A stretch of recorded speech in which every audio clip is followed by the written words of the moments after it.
ఇది మనందరి పూర్వ జన్మ సుకృతం. భారతదేశ చరిత్రలో జగన్నాథ రథయాత్రకి ఎంతో ప్రత్యేకత ఉంది. అలాంటి రథయాత్రని మొట్టమొదటిసారిగా మన అమరావతిలో నిర్వహించుకోవడం నాకు చాలా ఆనందంగా ఉంది. చాలా గర్వపడుతున్నా. ఇప్పుడే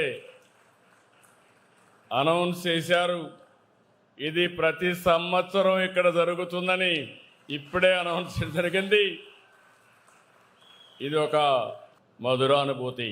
ఈ యొక్క కార్యక్రమాన్ని మనం తెలుసుకున్నప్పుడు మొట్టమొదటిసారిగా జగన్నాథ స్వామిని, బలదేవుని, సుభద్ర, సుదర్శన్ని స్మరించుకుంటున్నాను. భక్తితో నమస్కారాలు తెలియజేస్తున్నాను. ఇంత గొప్ప కార్యక్రమం 7 కొండలవాడి ఆలయం నిర్వహించుకోవడం, అది కూడా అక్షయ పాత్ర ఫౌండేషన్ చైర్మన్ శ్రీ పద్మశ్రీ మధు పండిట్ దాస్ గారికి, అదే మరి హరే కృష్ణ గోకుల్ క్షేత్ర అధ్యక్షులు వంశీధర్ దాస్ గారికి నేను మనస్ఫూర్తిగా ధన్యవాదాలు, కృతజ్ఞత తెలియజేస్తున్నా. వారి చొరవకి ఇక్కడికి వచ్చిన భక్తులందరికీ కూడా అభినందనలు, శుభాకాంక్షలు. మనందరం కూడా పూరి రథయాత్ర తలుచుకుంటేనే మనసు పొంగుతోంది. రథయాత్రకి ఎంతో విశిష్టత ఉంది. ఇలాంటి కార్యక్రమానికి మనం ఇక్కడ శ్రీకారం చుట్టాం. ఇప్పుడే స్వామి గారు చెప్పారు, రాబోయే రోజుల్లో జగన్నాథుడు వచ్చారు, లక్ష్మీదేవి వస్తుంది. ఇక్కడ అమరావతికి తిరుగు లేదు, తిరుగుండదని మరొక్కసారి మీ అందరికీ విజ్ఞప్తి చేస్తున్నా. ఈ రథయాత్రలో భాగస్వాములు కావడం, రథాన్ని లాగడం మనందరికి ఎంతో పుణ్యం దక్కుతుంది. ఇది పవిత్రమైన పుణ్య కార్యక్రమం.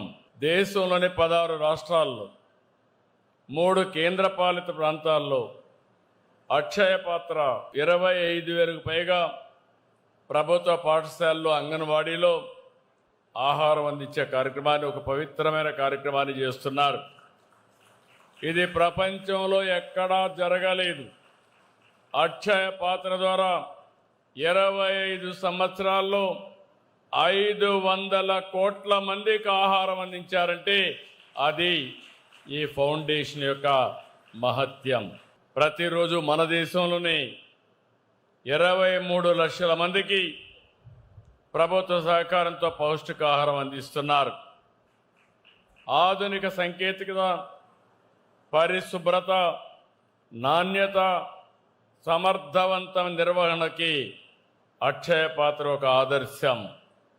2008 నుంచి సేవలు అందిస్తున్న అక్షయ పాత్ర ప్రస్తుతం మన రాష్ట్రంలో 10 సెంట్రలైజ్డ్ కిచెన్స్ ద్వారా 1,83,000 విద్యార్థులకి పౌష్టికాహార భోజనం అందిస్తున్నారు.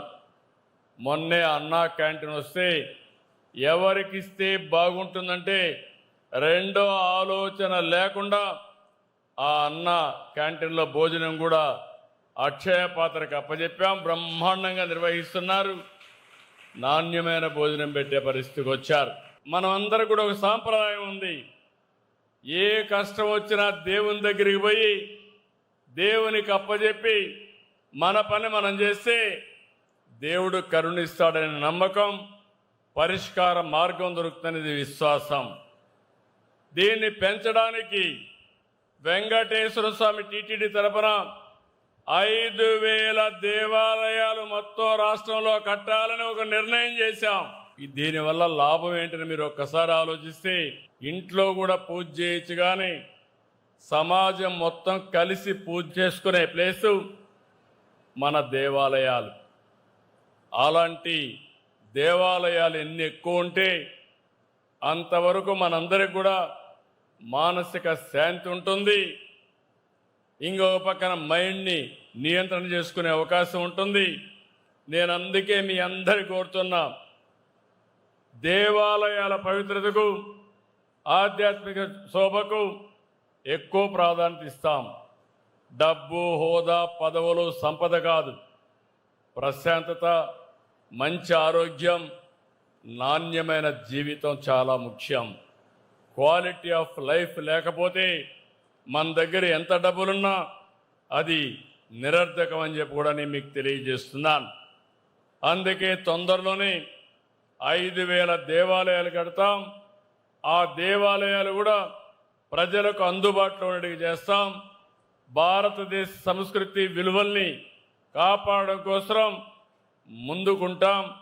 దీనికోసం ఇస్కాన్ లాంటి సంస్థలతో కలిసి పనిచేయడానికి సిద్ధంగా ఉన్నామని మరొక్కసారి మీ అందరికీ విజ్ఞప్తి చేస్తూ ఈరోజు జగన్నాథ స్వామిని కోరుకుంటున్నా. సంకల్పం అమరావతి, సంకల్పం పోలవరం పూర్తి కావడం. పోలవరం పూర్తయి ఇప్పుడే నేను చూశాను. నేను ఈరోజు బాగా ఎండగాస్తా ఉంది. ఇక్కడ జగన్నాథ స్వామి రథయాత్ర ప్రారంభమవుతుందంటే వర్షం పడి చల్లని వాతావరణం క్రియేట్ అయింది.